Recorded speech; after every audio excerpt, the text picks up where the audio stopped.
Hello students, welcome back to WB education. কেমন আছো তোমরা? আশা করি তোমরা সবাই খুব ভালো আছো।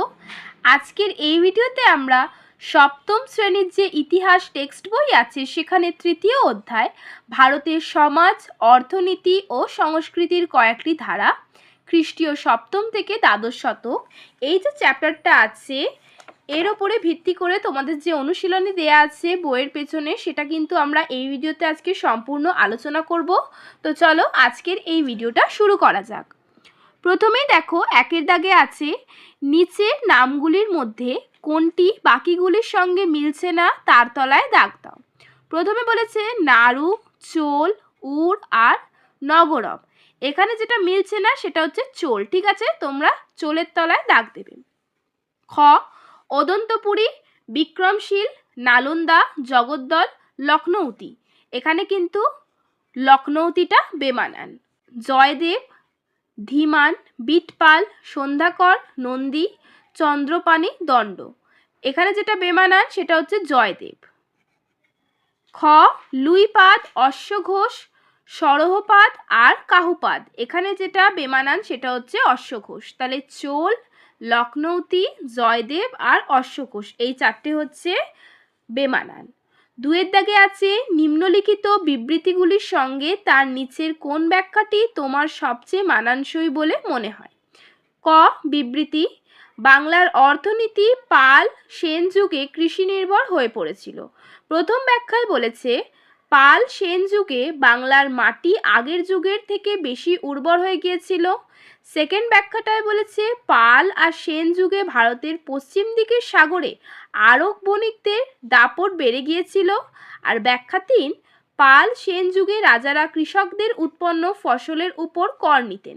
তাহলে এখানে যেটা রাইট ব্যাখ্যা সেটা হচ্ছে দেখো ব্যাখ্যা দুই, পাল আর সেন যুগে ভারতের পশ্চিম দিকের সাগরে আরব বণিকদের দাপট বেড়ে গেছিল। বিবৃতি দেখো দক্ষিণ ভারতে মন্দির ঘিরে লোকালয় ও বসবাস তৈরি হয়েছিল। ব্যাখ্যা এক, রাজা ও অভিজাতরা মন্দিরকে নিষ্কর জমি দান করতেন। ব্যাখ্যা দুই, নদী থেকে খাল কেটে সেচ ব্যবস্থার উন্নতি করা হয়েছিল। ব্যাখ্যা তিন, দক্ষিণ ভারতে রাজারা অনেক মন্দির তৈরি করেছিলেন। এখানে যেটা সঠিক ব্যাখ্যা সেটা হচ্ছে ব্যাখ্যা এক, রাজা ও অভিজাতরা মন্দিরকে নিষ্কর জমি দান করতেন। গ বিবৃতি দেখো সেন যুগে বৌদ্ধ ধর্মের প্রচার ও প্রসার কমে গিয়েছিল। ব্যাখ্যা এক, সেন রাজারা বৌদ্ধ ছিলেন। ব্যাখ্যা দুই, সেন রাজারা ব্রাহ্মণ্য ধর্মকে প্রাধান্য দিতেন। আর ব্যাখ্যা তিন, সমাজে শূদ্রদের সংখ্যা বেড়ে গিয়েছিল। এখানে যেটা সঠিক হচ্ছে সেটা হচ্ছে ব্যাখ্যা দুই, সেন রাজারা ব্রাহ্মণ্য ধর্মকে প্রাধান্য দিতেন। ঠিক আছে, এবারে তিনের দাগে আছে দেখো সংক্ষেপে 30 থেকে 50টি শব্দের মধ্যে উত্তর দাও। তিনের ক, দক্ষিণ ভারতে খ্রিস্টীয় নবম থেকে একাদশ শতকের মধ্যে বাণিজ্যের উন্নতি কেন ঘটেছিল? উত্তরটা লিখবে দক্ষিণ ভারতে খ্রিস্টীয় নবম থেকে একাদশ শতকে বাণিজ্যের উন্নতি ঘটেছিল তার কারণ বণিকরা পণ্য সাজিয়ে যাতায়াত করতেন ও দক্ষিণ পূর্ব এশিয়ার বিভিন্ন দেশে চোলদের ক্ষমতা বাড়ায় সেখানে ভারতীয় বাণিজ্যের প্রভাব বেড়ে গিয়েছিল। ক্ষয়ের প্রশ্ন, পাল ও সেন যুগে বাংলায় কি কি ফসল উৎপন্ন হতো? সেই ফসলগুলির কোন কোনটি এখনো চাষ করা হয়? এখানে উত্তরটা লিখবে পাল ও সেন যুগে যে ফসলগুলি উৎপন্ন হতো তা হলো ধান, সর্ষে, কার্পাস বা তুলো, পান, সুপুরি, এলাচ ও মহুয়া। এই শস্যগুলির মধ্যে এখনো ধান, সর্ষে, কার্পাস, তুলো, পান, সুপুরি, এলাচ ও মহুয়া উৎপন্ন হয়। ঠিক আছে, এতটা প্রথম প্রশ্নের উত্তর আর এতটা হচ্ছে সেকেন্ড কোশ্চেনের অ্যান্সারটা। গ রাজা লক্ষণ সেনের রাজসভার সাহিত্য চর্চার পরিচয় দাও। তো এখানে তোমরা উত্তরে লিখবে দেখো রাজা লক্ষণ সেনের রাজসভার কবি জয়দেব ছিল সবচেয়ে বিখ্যাত সাহিত্যিক। তার গীতা গোবিন্দম কাব্যের বিষয় ছিল রাধাকৃষ্ণের প্রেমের কাহিনী। আর এক কবি ধৈ লিখেছেন পবনদূত কাব্য।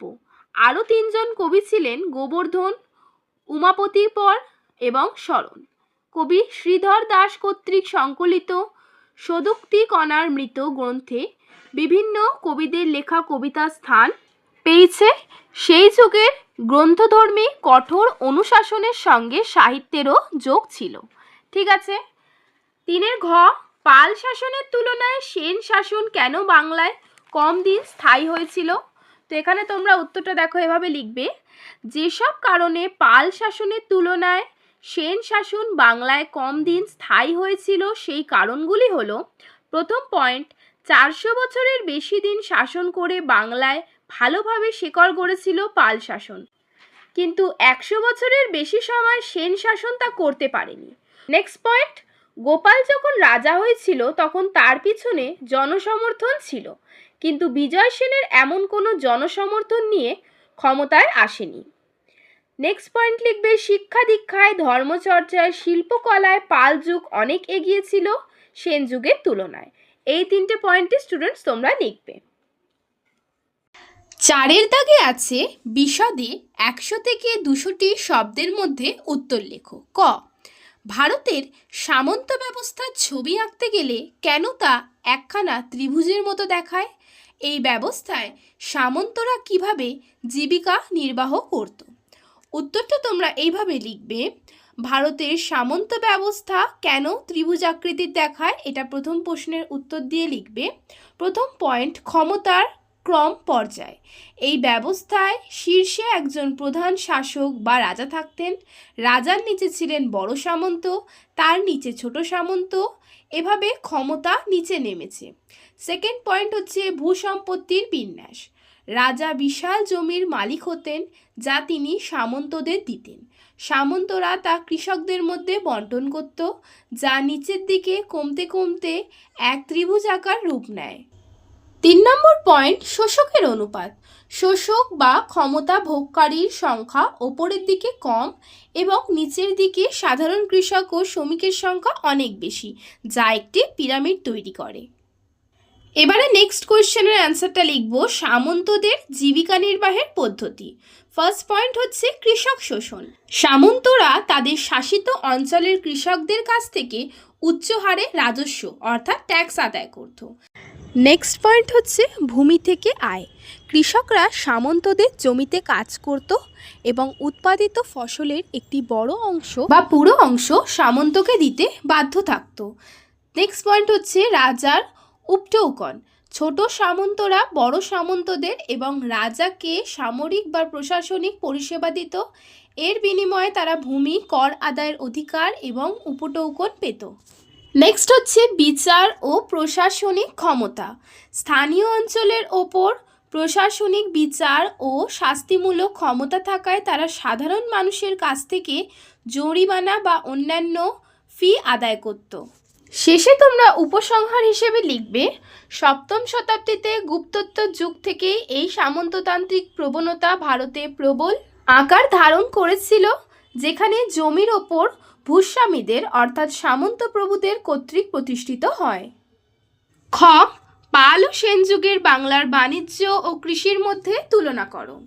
উত্তরটা লিখবে, পাল ও সেন যুগের বাংলার অর্থনীতি ছিল মূলত কৃষিভিত্তিক, যেখানে ধান ও সর্ষে প্রধান ফসল ছিল। পাল আমলে সামন্ততান্ত্রিক ব্যবস্থায় কৃষির ওপর জোর থাকলেও শিল্প ও বাণিজ্যের প্রসার ছিল। সেন আমলে বাণিজ্যের গুরুত্ব কিছুটা কমে গিয়ে সম্পূর্ণরূপে কৃষি নির্ভরতা বৃদ্ধি পায় এবং দৈনন্দিন কেনাবেচায় কড়ির ব্যবহার ব্যাপক হয়ে ওঠে। এইবারে তোমরা লিখবে পাল ও সেন যুগের কৃষির তুলনা। প্রধান ফসল, উভয় যুগেই ধান ছিল প্রধান ফসল, এছাড়া সর্ষে, আখ, তুলো, পান ও সুপারি উৎপন্ন হতো। ভূমির ব্যবহার, পাল আমলে কৃষি জমির পাশাপাশি প্রচুর পরিমাণে অগ্রহার বা নিষ্কর জমি ব্রাহ্মণ ও বৌদ্ধ বিহারগুলিকে দেয়া হতো। সেন আমলে কৃষি জমির উন্নয়ন ও নতুন ভূমি চাষের অধীনে আনার প্রবণতা ছিল।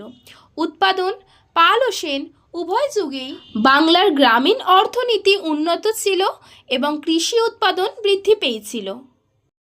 এবারে পাল ও সেন যুগের বাণিজ্যের তুলনা। বাণিজ্যিক কেন্দ্র, পাল আমলে বৌদ্ধ ধর্মের প্রভাবে দক্ষিণ পূর্ব এশিয়া ও তিব্বতের সাথে বাণিজ্যের প্রসার ঘটেছিল। সেন আমলে চট্টগ্রাম বন্দর বাণিজ্য কেন্দ্র হিসেবে বিশেষ গুরুত্ব পায়। বণিক সম্প্রদায়, পাল আমলে দেশীয় বণিক সম্প্রদায় যেমন গণ্ড প্রভাব ছিল। সেন আমলে স্থানীয় বণিকদের প্রভাব কমে গিয়ে বাণিজ্য আরবীয়দের হাতে চলে যেতে শুরু করে। মুদ্রা ব্যবস্থা, পাল যুগে মুদ্রার প্রচলন থাকলেও তা ক্রমশ হ্রাস পাচ্ছিল। সেন যুগে মুদ্রার চরম অভাব দেখা দেয় এবং বাণিজ্যের প্রধান মাধ্যম হিসেবে কড়ি ব্যবহৃত হতে থাকে। সারসংক্ষেপ, পাল আমলে কৃষির পাশাপাশি অভ্যন্তরীণ ও বৈদেশিক বাণিজ্য বেশ ভালো থাকলেও সেন আমলে সামন্ততান্ত্রিক প্রভাব ও প্রশাসনিক নীতির কারণে বাণিজ্যের অবনতি ঘটে এবং অর্থনীতি পুরোপুরি কৃষি নির্ভর হয়ে পড়ে। 3 নম্বরের প্রশ্ন, পাল আমলের বাংলা শিল্প ও স্থাপত্যের কি পরিচয় পাওয়া যায় তা লেখো। উত্তরটা লিখবে, পাল আমল অষ্টম থেকে দ্বাদশ শতাব্দী বাংলা শিল্প ও স্থাপত্যের স্বর্ণযুগ হিসেবে পরিচিত, যেখানে বৌদ্ধ ও হিন্দু ঐতিহ্যের মিশ্রণে এক স্বতন্ত্র শিল্পশৈলীর বিকাশ ঘটেছিল। পাহাড়পুরের সোমপুর মহাবিহার, টেরাকোটা শিল্প, ব্রোঞ্জ ও পাথরের ভাস্কর্য এবং তালপাতার পুঁথিপত্র এই যুগের প্রধান শিল্প নিদর্শন। পাল সম্রাটরা ছিলেন শিল্প স্থাপত্যের পৃষ্ঠপোষক, যা পাল শিল্পরীতি বা ইস্টার্ন স্কুল অফ মেডিয়েভাল স্কাল্পচার হিসেবে পরিচিত। এবার নেক্সট পয়েন্ট দেখো, পাল আমলে শিল্প স্থাপত্যের বিস্তারিত পরিচয় নিচে দেয়া হলো। স্থাপত্য শিল্প, মহাবিহার। পাল স্থাপত্যের সবচেয়ে উল্লেখযোগ্য দিক হল সুবিশাল বৌদ্ধ মহাবিহার সমূহ। পাহাড়পুরের সোমপুর মহাবিহার ধর্মপাল নির্মিত। নালন্দা, বিক্রমশিলা ও জগদ্দল বিহার ছিল জ্ঞানচর্চা ও স্থাপত্যের কেন্দ্র। মন্দির, ইটের তৈরি মন্দির নির্মাণে বাঙালি কারিগররা দক্ষতা অর্জন করেছিল। বাঁকুড়ার বহুলারা মন্দির এবং বর্ধমানের সিদ্ধেশ্বর মহাদেব মন্দির এই যুগের শৈলীর উদাহরণ। নেক্সট পয়েন্ট হচ্ছে বৈশিষ্ট্য। স্থাপত্যে প্রধানত ইটের ব্যবহার ছিল এবং বিহারগুলো ছিল চতুর্ভুজাকৃতির, যার কেন্দ্রে থাকত মন্দির। ভাস্কর্য শিল্প, পাথরের মূর্তি। পাল যুগে কালো কোষ্টি পাথরের খোদাই করা ভাস্কর্য নির্মাণে অভাবনীয় উন্নতি হয়। বৌদ্ধ মূর্তি যেমন বুদ্ধ, অবলোকিতেশ্বর এবং হিন্দু দেবদেবীর যেমন বিষ্ণু, সূর্য, গণেশ মূর্তিতে সূক্ষ্ম অলস্করণ দেখা যায়। ব্রোঞ্জ শিল্প, ধীমান ও বিটপাল নামক দুই ভাস্কর ব্রোঞ্জ মূর্তিশিল্পে বিশেষ খ্যাতি অর্জন করেছিল, যা নেপাল ও তিব্বতের শিল্পেও প্রভাব ফেলেছিল। টেরাকোটা ও পোড়ামাটির ফলক, পাহাড়পুর ও ময়নামতির বিহারের দেয়ালে পোড়ামাটির ফলকগুলোকে সাধারণ মানুষের দৈনন্দিন জীবন, পৌরাণিক কাহিনী, পশু পাখি এবং নৃত্যশিল্পের চিত্র ফুটে উঠেছে। এই ফলকগুলো বাংলার প্রাচীন লৌকিক জীবনের শিল্পসম্মত দলিল হিসেবে গণ্য হয়। চিত্রকলা, পাল যুগের অন্যতম অনন্য শিল্প হল পাণ্ডুলিপি চিত্র বা মিনিয়েচার পেন্টিং। তালপাতার ওপর আঁকা বৌদ্ধ গ্রন্থগুলো যেমন প্রজ্ঞা পারমিতা ছিল এই চিত্রকলার প্রধান উদাহরণ। এগুলোতে উজ্জ্বল রং, নীল, লাল, হলুদ, সবুজ এবং সূক্ষ্ম রেখার কাজ দেখা যায়। আর একটা পয়েন্ট, শিল্পের বৈশিষ্ট্য। পাল শিল্পের মূল বৈশিষ্ট্য ছিল সূক্ষ্ম কারুকার্য, অলস্করণ এবং বিষয়বস্তুতে বৌদ্ধ ও হিন্দু দেবদেবীর আধ্যাত্মিক ভাবের মিশ্রণ। এই শিল্পরীতিতে আঞ্চলিক বাঙালির আত্মপরিচয়ও ফুটে উঠেছিল। পরিশেষে বলা যায়, পাল আমলের শিল্প স্থাপত্য শুধুমাত্র ধর্মীয় কেন্দ্র হিসেবে নয়, বরং বাংলার শিল্পকলা, কারিগরি দক্ষতা এবং নান্দনিক চেতনার এক গৌরবময় নিদর্শন। 4 নম্বর প্রশ্ন বা ঘয়ের প্রশ্ন, পাল ও সেন যুগে সমাজ ও ধর্মের পরিচয় দাও। উত্তরটা লিখবে, পাল ও সেন যুগ অষ্টম থেকে দ্বাদশ শতক বাংলার ইতিহাসে সমাজ ও ধর্মের এক যুগান্তকারী পরিবর্তনের সময়। পাল রাজারা বৌদ্ধ, মহাযান তান্ত্রিক ধর্মের পৃষ্ঠপোষক এবং উদারপন্থী ছিলেন, যেখানে সমাজ ও ধর্মীয় সহনশীলতা ছিল প্রধান। বিপরীতে সেন যুগ ছিল গোঁড়া ব্রাহ্মণ্য ধর্মের পুনঃপ্রতিষ্ঠার সময়, যেখানে কুলীন প্রথা প্রবর্তন ও সামাজিক কঠোরতা বৃদ্ধি পায়। এবারে পাল যুগের সমাজ ও ধর্ম এটা বলে তারপর তোমরা নিচে লিখবে প্রথম পয়েন্ট দিয়ে সমাজে জাতিভেদ প্রথা থাকলেও তা সেন যুগের মতো কঠোর ছিল না। পাল রাজারা ব্রাহ্মণদের জমি দান করলেও বৌদ্ধ বিহারগুলো ছিল শিক্ষা ও সংস্কৃতির প্রধান কেন্দ্র, যেমন সোমপুর মহাবিহার। নেক্সট পয়েন্ট লিখবে ধর্ম। পাল রাজারা বৌদ্ধ হলেও শৈব, বৈষ্ণব ও শক্তি ধর্মাবলম্বীদের সাথে সুসম্পর্ক ছিল। এ যুগে মহাযান ও তান্ত্রিক বৌদ্ধ ধর্মের পাশাপাশি সহজিয়া মতবাদের উদ্ভব হয়। সেন যুগের সমাজ ও ধর্ম। সমাজ কি? সেন রাজারা ছিল হিন্দু ব্রাহ্মণ। বল্লাল সেন কুলীন প্রথা চালু করে সমাজকে উঁচু নিচু ভেদাভেদ ও কঠোর বর্ণাশ্রম প্রথা প্রবর্তন করেন। আর সেন যুগের ধর্ম কি? ব্রাহ্মণ্য ধর্মের পুনর্জাগরণ ঘটে। বিষ্ণু, শিব ও দুর্গার পূজা জনপ্রিয় হয়। বৈষ্ণব ধর্ম ও সংস্কৃতি সাহিত্যের ব্যাপক চর্চা। জয়দেবের গীতা গোবিন্দ এ যুগের বৈশিষ্ট্য। তুলনামূলক পর্যালোচনা। পাল যুগ ছিল ধর্মীয় সমন্বয় ও সহিষ্ণুতার যুগ। অন্যদিকে সেন যুগ ছিল গোঁড়া হিন্দু ধর্ম ও রক্ষণশীল সামাজিক কাঠামোর সময়। পাল যুগের উদার পরিবেশের বিপরীতে সেন আমলে সমাজের নিম্নবর্গীয় মানুষের ওপর কড়াকড়ি বৃদ্ধি পেয়েছিল। তো এখানেই কিন্তু আমাদের অনুশীলনটা শেষ হচ্ছে। আশা করি তোমাদের এই ভিডিওটা বুঝতে কোনো অসুবিধা হয়নি।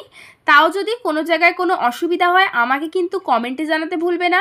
ভিডিওটা ভালো লাগলে লাইক করবে আর চ্যানেলটাকে সাবস্ক্রাইব করার সাথে সাথে কিন্তু বেল নোটিফিকেশানটাকে অলে প্রেস করে দিও, যাতে আমি যে কোনো ভিডিও আপলোড করি সবার প্রথমে নোটিফিকেশান তোমার কাছে যায়। আর আমি তোমাদের জন্য আর কি কন্টেন্ট আপলোড করব সেটাও একটু কমেন্টে জানিও।